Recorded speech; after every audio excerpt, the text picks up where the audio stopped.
അസ്സലാമു അലൈക്കും dear friends. ഇന്നത്തെ നമ്മുടെ സ്പെഷ്യൽ നിങ്ങൾ ആരും ഇതുവരെയും ട്രൈ ചെയ്ത് നോക്കിയിട്ടില്ലാത്ത ഒരു അടിപൊളി വെറൈറ്റി റെസിപ്പിയാണ്. നമ്മുടെ ഈ വീഡിയോ കണ്ടുകൊണ്ടിരിക്കുന്ന സമയത്ത് നിങ്ങൾക്ക് ഇഷ്ടപ്പെടുകയാണെങ്കിൽ ഒന്ന് ലൈക്ക് ചെയ്തേക്കണേ. അതുപോലെ തന്നെ നമ്മുടെ ഈ ചാനൽ ആദ്യമായിട്ട് കാണുന്നവരും ഇതുവരെയും സബ്സ്ക്രൈബ് ചെയ്യാത്തവരും പ്ലീസ് ഒന്ന് സബ്സ്ക്രൈബ് ചെയ്തേക്കണേ. ഞാനിടുന്ന വീഡിയോസ് ഉടനടി കിട്ടുന്നതിനായി സബ്സ്ക്രൈബ് ബട്ടന്റെ തൊട്ടടുത്ത് കാണുന്ന ബെല്ലൈക്കൺ കൂടി ക്ലിക്ക് ചെയ്തിട്ട് ഓൾ എന്ന ഓപ്ഷൻ എനേബിൾ ചെയ്യാനും മറക്കല്ലേ.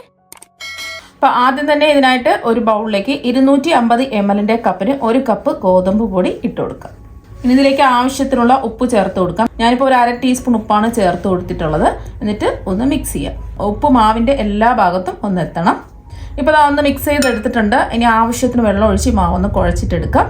അപ്പോൾ വെള്ളം ഒഴിക്കുമ്പോൾ ഒരുമിച്ച് ഒഴിക്കാതെ കുറച്ച് വെള്ളം ഒഴിച്ചിട്ട് മാവൊന്ന് കുഴച്ചെടുക്കാം. സാധാരണ പച്ചവെള്ളത്തിൽ തന്നെയാണ് കുഴച്ചിട്ടെടുക്കുന്നത്. മാവ് നല്ല കട്ടിയായിരിക്കണം, മാത്രമല്ല നല്ല സോഫ്റ്റും ആയിരിക്കണം. ആ ഒരു രീതിക്ക് കുഴച്ചിട്ടെടുക്കുക.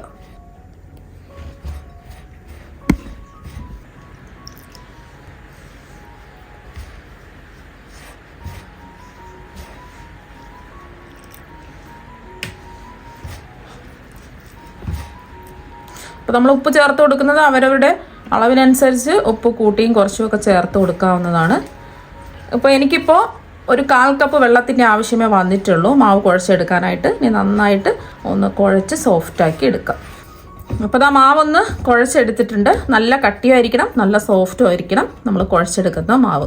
അതുപോലെ തന്നെ നമ്മളെടുക്കുന്ന മാവിനനുസരിച്ച് വെള്ളത്തിൻ്റെ അളവിന് വ്യത്യാസം ഉണ്ടാവും. എനിക്കിപ്പോൾ ഒരു 1/4 കപ്പ് വെള്ളത്തിൻ്റെ ആവശ്യമേ വന്നിട്ടുള്ളൂ. ഇപ്പോൾ കടല മാവ് നല്ല സോഫ്റ്റായിട്ട് ഇതാ കുഴച്ചെടുത്തിട്ടുണ്ട്. ഇനി മാവ് കുറച്ച് സമയം ഒന്ന് റെസ്റ്റ് ചെയ്യാൻ വെക്കണം. ഇതിൻ്റെ പുറം ഒന്ന് ഡ്രൈ ആവാതിരിക്കാൻ വേണ്ടിയിട്ട് കുറച്ച് എണ്ണ ഒന്ന് തടവി കൊടുക്കാം. എന്നിട്ട് നമുക്ക് മൂടി വയ്ക്കാം. ഇപ്പം നമ്മൾ മാവ് കുഴച്ച് വെച്ചിട്ട് ഒരു 5 മിനിറ്റ് മാത്രമേ റെസ്റ്റ് ചെയ്യാൻ വെച്ചിട്ടുള്ളൂ. ഒന്നുകൂടി ഒന്ന് കുഴച്ചെടുക്കാം. കൗണ്ടർ ടോപ്പിൽ വെച്ചിട്ടോ അല്ലെങ്കിൽ ബൗളിൽ വെച്ചിട്ടോ ഇതുപോലെ ഒന്ന് കുഴച്ചിട്ടെടുക്കാം. അപ്പോൾ ഒന്നുകൂടി ജസ്റ്റ് ഒന്ന് കുഴച്ചെടുത്തിട്ടുണ്ട്. ഇനി നമ്മൾ ഈ ഉരുട്ടിയെടുത്ത ഉരുള ഒരേ വലുപ്പത്തിലുള്ള 2 ഉരുളകളാക്കി മാറ്റാം.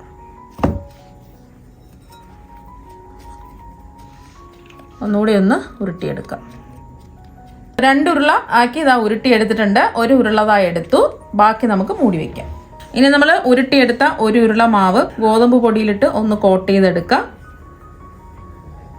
ഇനി നമുക്ക് ഈ മാവ് ഒന്ന് നമ്മൾ ചപ്പാത്തിക്കൊക്കെ നമ്മൾ പരത്തിയെടുക്കില്ലേ, അതുപോലെ ഒന്ന് പരത്തിയെടുക്കാം.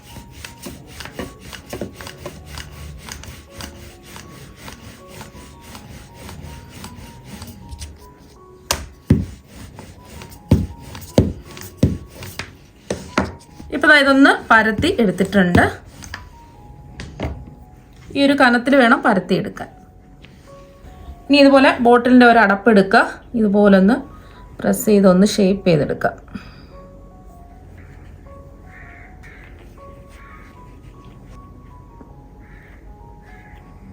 ഇതുപോലെ റൗണ്ട് ഷേപ്പിൽ ഒന്ന് ഷേപ്പ് ചെയ്തെടുക്കുക.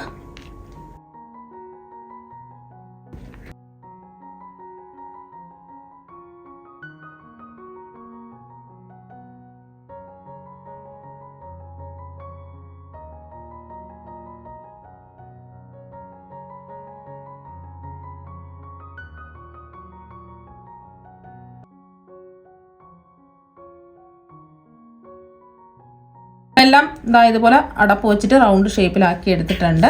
ഇനി ബാക്കി വന്ന മാവ് ഇതുപോലെ അങ്ങ് എടുത്ത് മാറ്റാം. ഇതുപോലെ തന്നെ ബാക്കി വന്ന മാവ് ഉരുട്ടി ഇതുപോലെ നമുക്ക് റൗണ്ട് ഷേപ്പിൽ ആക്കിയെടുക്കാം.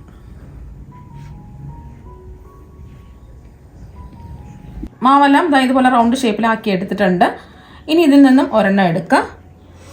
ഇനി മാവ് റൗണ്ട് ഷേപ്പിൽ റെഡിയാക്കി എടുത്തില്ലേ, ഈ മാവിനെ ഇതുപോലെ ഒന്ന് 2 അറ്റം ഒന്ന് പ്രസ് ചെയ്യാം. എന്നിട്ട് ഈ 2 അറ്റവും കൂടി ഒന്ന് ഇതുപോലെ ഒന്ന് പ്രസ് ചെയ്ത് കൊടുക്കുക. അപ്പോൾ ഈ ഒരു രീതിക്ക് വേണം റെഡിയാക്കി എടുക്കാൻ.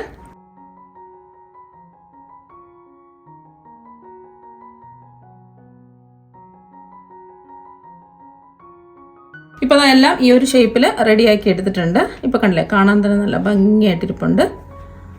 ഇനി ഒരു പാനിലേക്ക് ഒരു 4 ഗ്ലാസ് വെള്ളം ഒഴിച്ചു കൊടുക്കാം. ഇനി ഇതിലേക്ക് ആവശ്യത്തിനുള്ള ഉപ്പ് ചേർത്ത് കൊടുക്കാം. ഞാനിപ്പോൾ ഒരു 1/2 ടീസ്പൂൺ ഉപ്പാണ് ചേർത്ത് കൊടുത്തത്. അതുപോലെ തന്നെ ഇതിലേക്ക് 1 ടീസ്പൂൺ എണ്ണ കൂടി ഒഴിച്ചു കൊടുക്കാം. ഈ വെള്ളം നന്നായിട്ടൊന്ന് തിളച്ച് വരട്ടെ. അപ്പം വെള്ളം നന്നായിട്ട് തിളച്ചിട്ടുണ്ട്. ഷേപ്പ് ചെയ്ത് വെച്ചത് ഈ വെള്ളത്തിലേക്ക് അങ്ങ് ഇട്ട് കൊടുക്കാം.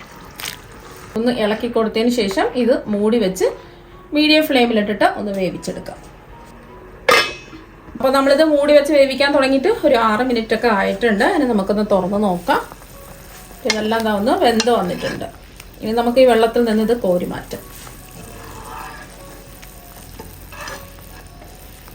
ഇപ്പോൾ എല്ലാം വെള്ളത്തിൽ നിന്ന് കോരി മാറ്റിയിട്ടുണ്ട്. ഇനി ഒരു പാത്രത്തിലേക്ക് ഇത് നിരത്തി വെക്കാം. ഇനി ചൂടായി കിടക്കുന്ന ഒരു പാനിലേക്ക് 1 ടേബിൾ സ്പൂൺ എണ്ണ ഒഴിച്ചു കൊടുക്കാം. എണ്ണ ഒന്ന് ചൂടായതിനു ശേഷം ഒരു 4-5 വെളുത്തുള്ളി അല്ലികൾ ഇതുപോലെ ചെറുതായിട്ട് കുഞ്ഞുകുഞ്ഞായിട്ട് കട്ട് ചെയ്തത് ചേർത്ത് കൊടുക്കാം. ഈ വെളുത്തുള്ളിയുടെ ഒരു പച്ച മണം മാറി കിട്ടുന്നത് വരെ ഒന്ന് ഇളക്കി കൊടുക്കാം. ഒരു 20 സെക്കൻഡ് ഒന്ന് ഇളക്കി കൊടുത്തതിന് ശേഷം ഇതിലേക്ക് ഒരു സവാള ഇതുപോലെ ചെറുതായിട്ട് കട്ട് ചെയ്ത് ചേർത്ത് കൊടുക്കാം.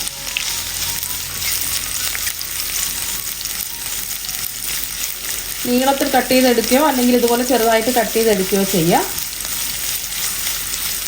അതുപോലെ തന്നെ ഇതിലേക്ക് 1 ടേബിൾ സ്പൂൺ സ്വീറ്റ് കോണും കൂടി ചേർത്ത് കൊടുക്കാം. സ്വീറ്റ് കോൺ ഉണ്ടെന്നുണ്ടെങ്കിൽ ചേർത്ത് കൊടുത്താൽ മതി, ഇല്ലാന്നുണ്ടെങ്കിൽ ചേർക്കേണ്ട ആവശ്യമൊന്നുമില്ല. സവാള എല്ലാം നല്ലോണം ഒന്ന് വാടി വരട്ടെ.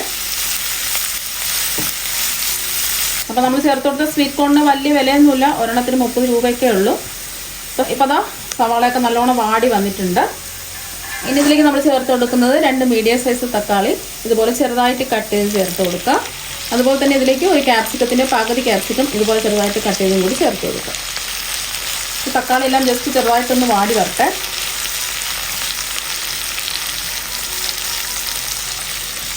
ഇതൊന്ന് മൂടി വെച്ച് കൊടുക്കാം.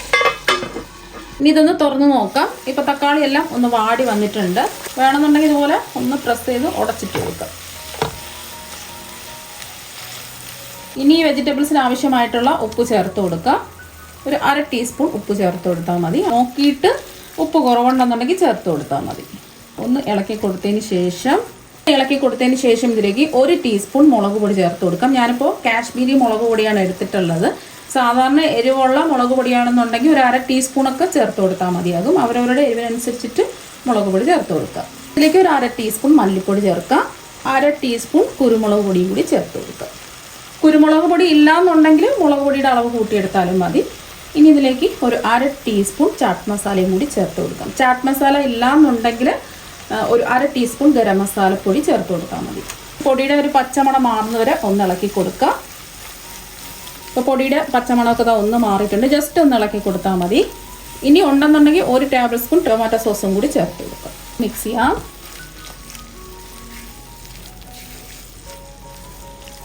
അപ്പോൾ നമ്മൾ പ്ലേറ്റിൽ മാറ്റി വെച്ചിട്ടില്ലേ, വേവിച്ചെടുത്ത് മാറ്റി വെച്ചത് മുഴുവനും ഇതിലേക്ക് അങ്ങ് ചേർത്ത് കൊടുക്കാം. എല്ലാം കൂടിയിട്ട് ഒന്ന് ഇളക്കി കൊടുക്കാം.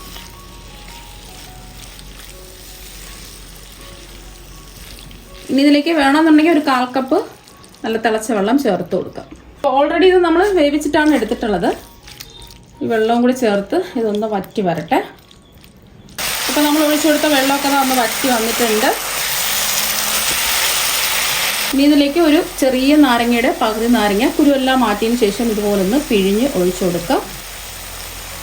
ലാസ്റ്റിൽ നമുക്ക് കുറച്ച് മല്ലിയില ചേർത്ത് കൊടുക്കാം.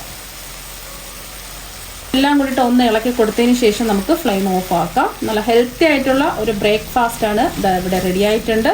ഇത് ബ്രേക്ക്ഫാസ്റ്റ് ആയിട്ടും കഴിക്കാം, ഡിന്നറായിട്ടും കഴിക്കാം, വെറുതെ കഴിക്കാം. നല്ല അടിപൊളി ടേസ്റ്റാണ്.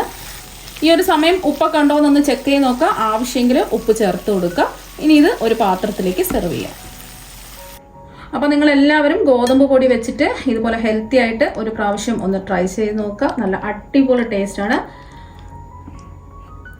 അപ്പോൾ നിങ്ങളെല്ലാവരും ഇതുപോലെ ഒരു പ്രാവശ്യം ഗോതമ്പ് പൊടി വെച്ചിട്ട് ഒന്ന് തയ്യാറാക്കി നോക്കുക. തീർച്ചയായും നിങ്ങൾക്ക് എല്ലാവർക്കും ഒരുപാട് ഇഷ്ടമാകും.